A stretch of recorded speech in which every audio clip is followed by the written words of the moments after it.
Hello everyone, today we are going to learn basic Microsoft Word tutorial how to hanging indent.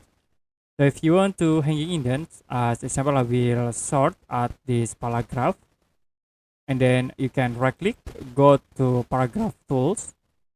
In indentation, you can change for special from none into hanging. So by default it will be set into 1.27 centimeter and you can click OK. The selected paragraph will be hanging indent. I will select again at this paragraph, right click, go to paragraph tools, and then I will change into hangings, set for the distance like into 0.5, click OK again to apply, like this.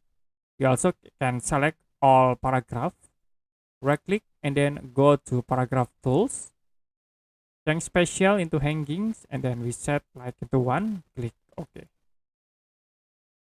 Okay, that's it for a basic Microsoft Word tutorial, how to hanging indent. If you have any question about tutorial, you can comment below this video.